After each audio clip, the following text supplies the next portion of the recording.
Canada is igniting a spectacular upheaval in the global defense industry. Amid Donald Trump's relentless tariffs and threats to turn Canada into America's 51st state, Ottawa is not only hitting back hard, but also considering the cancellation of its multi-billion-dollar deal to purchase 88 F-35 fighter jets from the United States. This bold move would not only shake Lockheed Martin to its core, but also open the door for Canada to join the sixth-generation fighter jet alliance, led by the United Kingdom, Japan, and Italy. Will Canada truly turn its back on the F-35 and leap into an entirely new era of air power? This unfolding story reveals a surprising new arms race filled with deep strategic calculations. Canada's fighter jet crossroads? The F-35 crisis and the unfolding recalibration of alliances.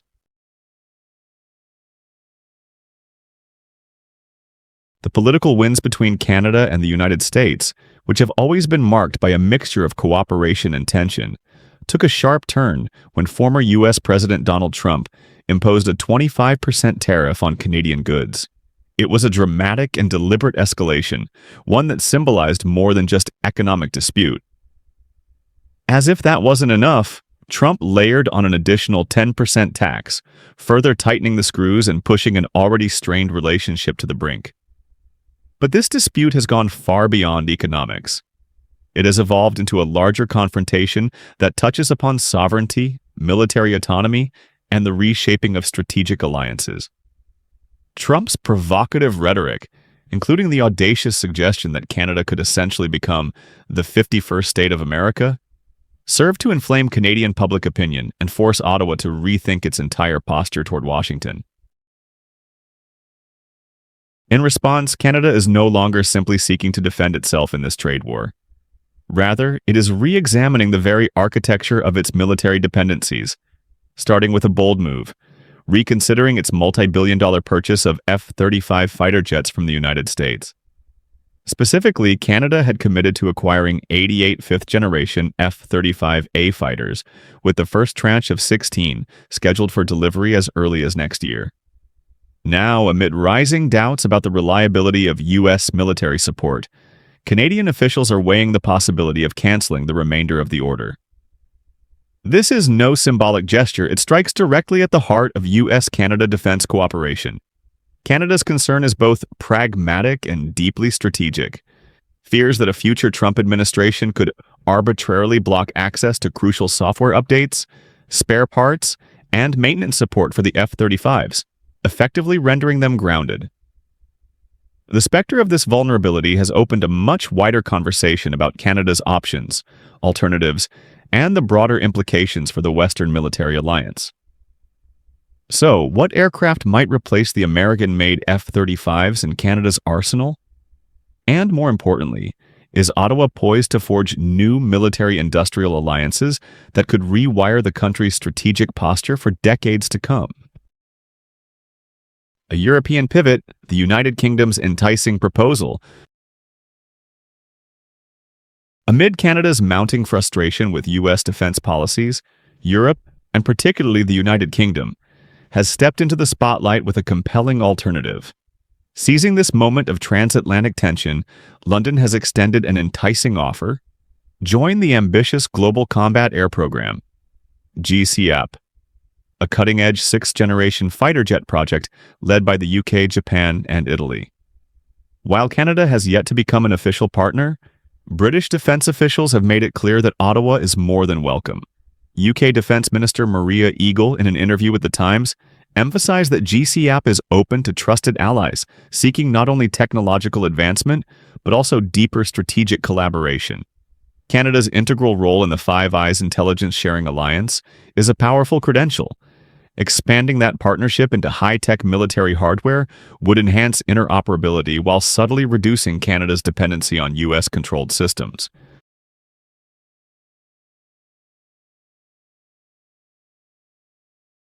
The significance of this invitation goes beyond fighter jets. The Financial Times reports that London views Canada's potential entry into GCAP as part of a broader post-Brexit strategy to strengthen military-industrial ties with like-minded democracies.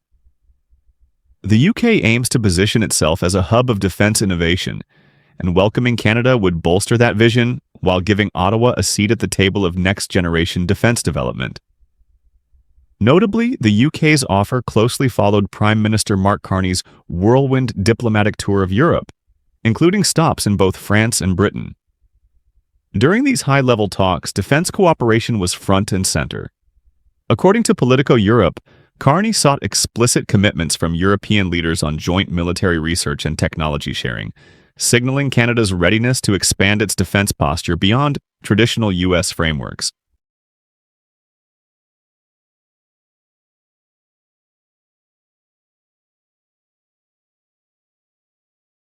UK Prime Minister Keir Starmer has cautiously expressed optimism, telling The Guardian that Canada's participation would align seamlessly with our shared values and strategic interests. Beyond political symbolism, GCAP offers practical advantages.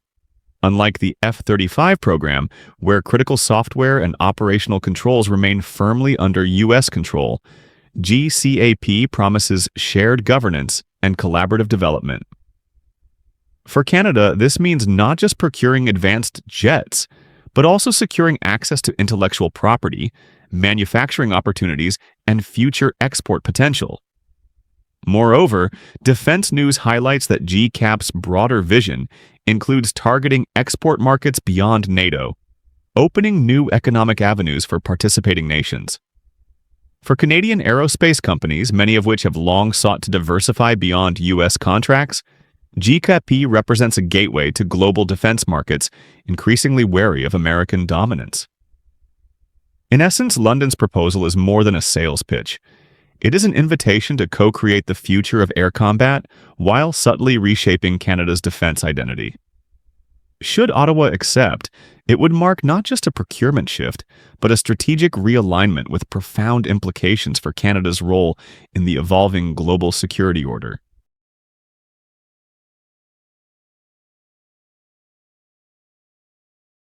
The landscape of alternatives beyond the F-35. Canada's growing shift toward GCAP is not just a knee-jerk reaction to U.S. pressure, but rather a reflection of a deeper, long-term recalibration of its defense procurement philosophy. By potentially walking away from the F-35 program, Ottawa is not only signaling its discomfort with over-reliance on Washington, but also opening the door to a far broader landscape of choices, both technologically and geopolitically. Currently, 3 advanced 6th-generation fighter programs are redefining the future of aerial combat in the Western defense ecosystem. The U.S.'s Next Generation Air Dominance (NGAD) project, while touted as the successor to the F-22, remains largely classified and is expected to prioritize domestic needs for the foreseeable future, as reported by Defense One. U.S. defense officials have repeatedly signaled that NGAD is unlikely to be made available for foreign sales in the early stages, especially to countries already entangled in political disputes with Washington. This reality strengthens the appeal of GCAP, the UK-Japan-Italy venture, which is actively seeking new international partners to boost both financing and technological collaboration. Jane's Defense Weekly highlights that GCAP's modular open architecture approach is designed specifically to attract export customers, promising greater flexibility and fewer political strings than its American counterparts. Meanwhile, Europe's Future Combat Air System, FCAS, led by France, Germany, and Spain, is also gaining momentum. According to Le Monde, FCAS aims to create not just a fighter aircraft, but an entire air combat system, integrating drones, satellites, and advanced command and control networks. However, political complexities within the Franco-German partnership could affect its export timeline, making it a longer-term option for Canada. Beyond 6th-generation platforms, Canada could also consider highly capable 4.5-generation fighters. France's Rafale, as seen in its successful export deals with India, Egypt, and the UAE, offers proven versatility and combat experience. Le Tribune recently reported that Dassault Aviation is eager to expand its presence in North America and views Canada as a potential new market.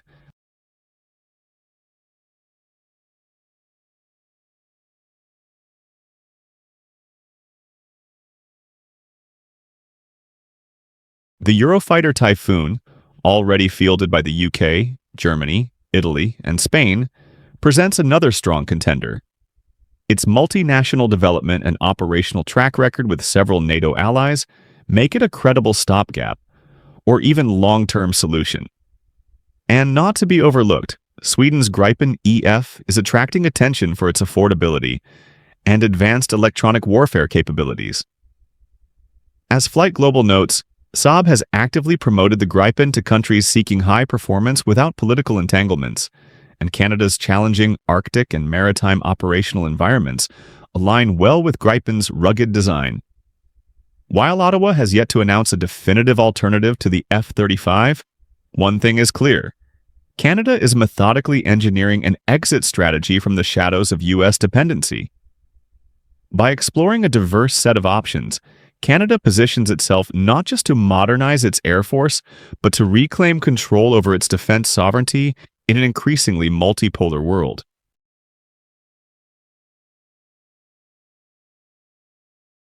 GCAP, a program with momentum. If Canada chooses to embrace the Global Combat Air Program, GCAP, it would be stepping into a fast-accelerating project with increasing global traction. Launched in 2022, GCAP is not just an advanced fighter jet initiative. It is a statement of intent by the UK, Japan, and Italy to redefine air combat in the coming decades. At the Farnborough International Air Show last year, GCAP captured widespread attention with its sleek prototype, boasting expanded wingspans for superior aerodynamics, a fully digitized, software-driven cockpit, and next-generation radar and sensor fusion systems designed to deliver real-time battlefield dominance. But GCAP's ambitions stretch well beyond the drawing board. According to Defense News, the program is strategically targeting export markets that are increasingly wary of U.S. defense dominance and the political entanglements tied to the F-35. The platform is being designed from the ground up for interoperability with NATO and Indo-Pacific allies, an appealing proposition for countries like Canada that seek operational flexibility without overdependence on U.S. supply chains. Moreover, the Japan Times recently reported that GCAP is prioritizing modularity in its systems architecture, enabling partner countries to integrate national-specific upgrades, from electronic warfare suites to domestically developed weapons systems. For Canada, which has long desired greater sovereignty over its defense procurements, this customization capability presents a major advantage over the heavily U.S.-controlled F-35 platform. Crucially, GCAP is not just a military venture, it is also an economic engine. The Financial Times noted that the program is expected to create over 20,000 high-skilled jobs across its partner nations and stimulate investment in advanced manufacturing and AI-driven defense technologies. Canadian aerospace firms, already world leaders in avionics and composite materials, could secure substantial contracts within the GCAP supply chain, fostering not just technological gains but also economic resilience. While earlier speculations surrounded Saudi Arabia's potential involvement, Reuters clarified that Japan, a core GCAP partner, rejected Riyadh's overtures over concerns about regional instability and alignment with the program's shared values. Canada, in sharp contrast, would face no such barriers. As a trusted ally within both NATO and the Five Eyes intelligence alliance, Ottawa's participation would be seen as a natural fit, strengthening the program's credibility and geopolitical balance. Adding to the momentum, Aviation Week highlighted that GCAP is aiming for its first operational flight by the end of this decade, a timeline that closely aligns with Canada's urgent need to replace its aging CF-18 fleet. For Ottawa, joining GCAP could deliver not only cutting-edge capabilities, but also a platform shaped by partners that share its democratic values and defense priorities.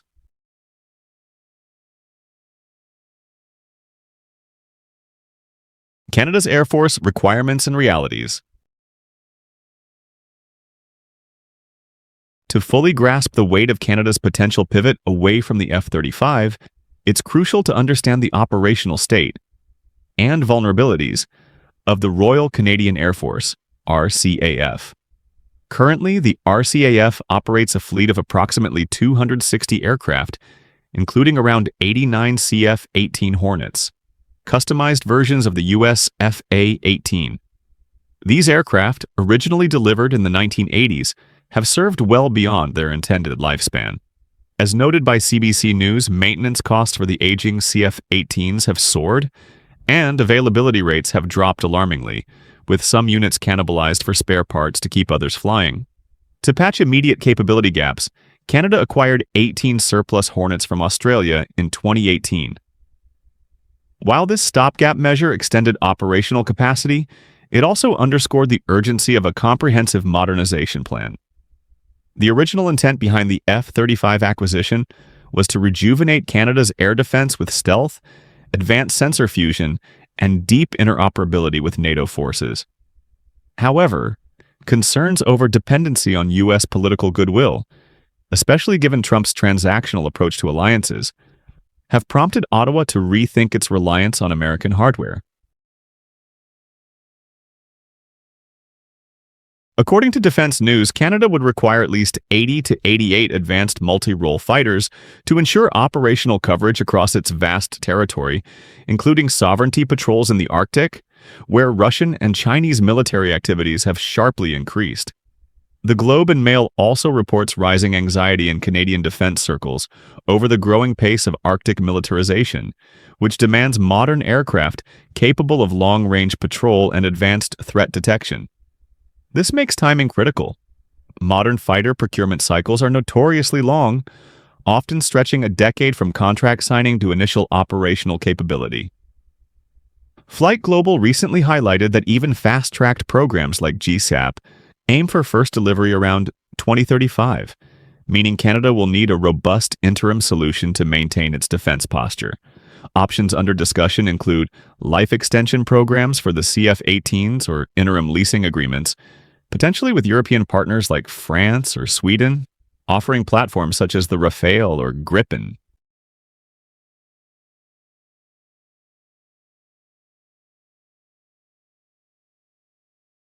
Importantly, diversifying suppliers could insulate Canada from future supply chain disruptions or politically motivated embargoes, a lesson painfully learned by other nations.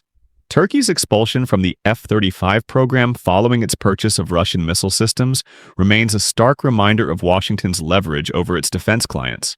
By pursuing alternatives like GCAP, Canada aims not only to modernize its fleet, but also to safeguard its operational sovereignty. Beyond tactical considerations, Reuters reports that Canadian defense planners are increasingly factoring industrial benefits into procurement decisions. Joining a collaborative project like GCAP could channel billions into domestic aerospace manufacturing, stimulate R&D in emerging technologies, and secure long-term jobs across the country.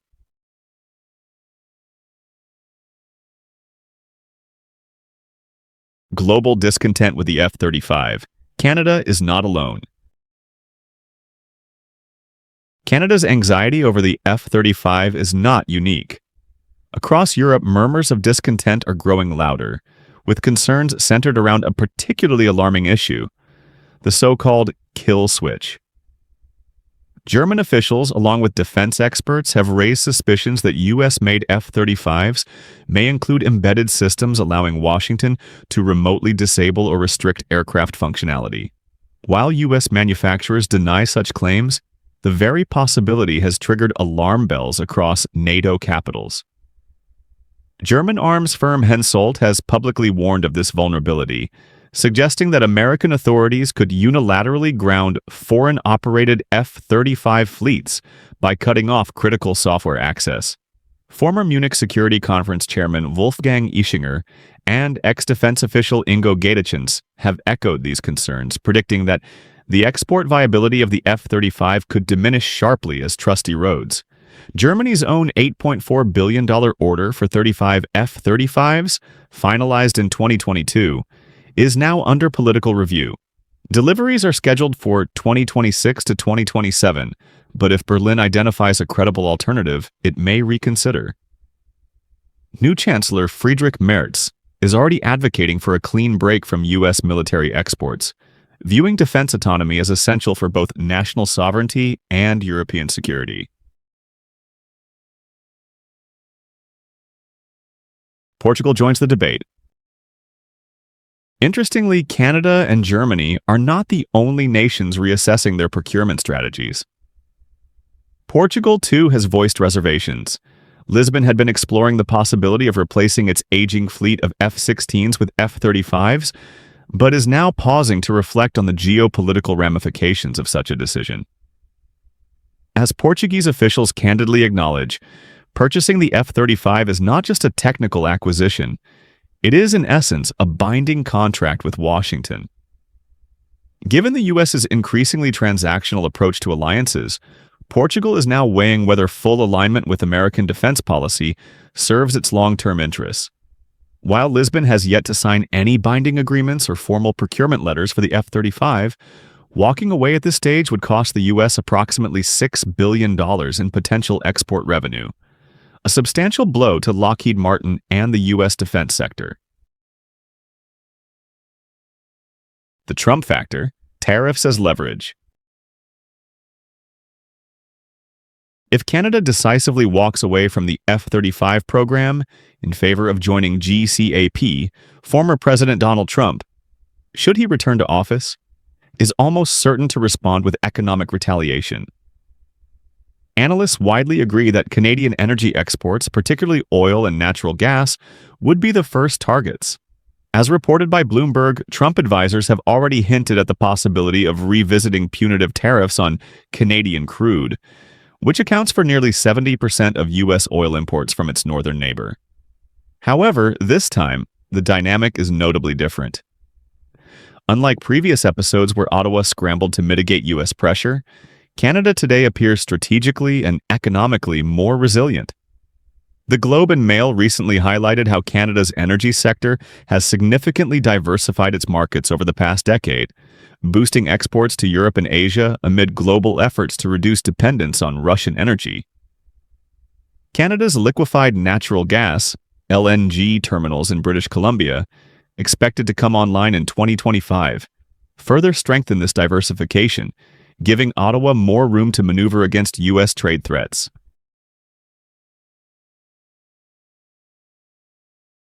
Historically, Canada has faced such dilemmas before. In 1993, Prime Minister Jean Chrétien famously scrapped the EH-101 helicopter deal, swallowing a painful $500 million cancellation penalty to prioritize domestic priorities over external pressures.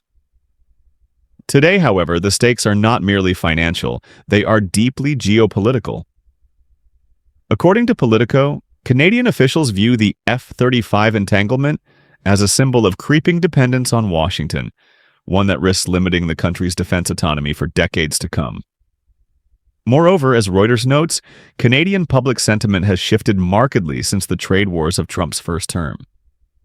Polls show growing support for Ottawa to assert its sovereignty, even at the cost of short-term economic discomfort. Canadian manufacturers, meanwhile, are actively pursuing new supply chains in Europe and East Asia to shield themselves from future tariff shocks.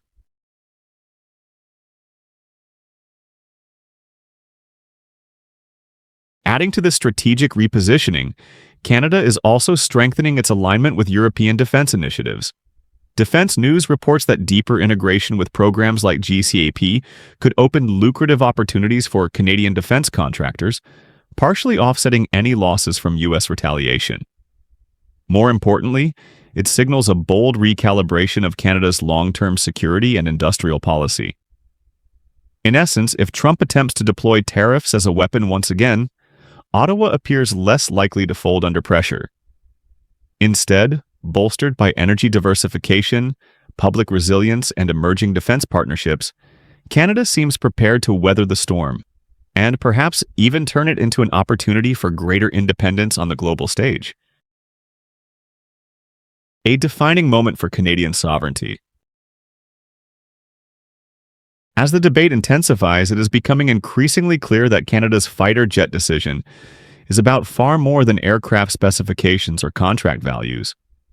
It is about sovereignty, security, and the assertion of an independent foreign policy in an era of great power competition. By reconsidering the F-35 and exploring alternatives such as GCAP, Canada is sending a powerful message. It refuses to be held hostage by the whims of U.S. politics. Whether Ottawa ultimately opts for a European solution or forges a new Trans-Pacific partnership, this recalibration could set a precedent for other nations caught in the crossfire of U.S. defense industrial politics. If history is any guide, Canada's boldness today may inspire similar moves across the NATO alliance. The world is watching, and as the clouds of uncertainty gather, one thing is certain: Canada is determined to chart its own course, regardless of the storms to come.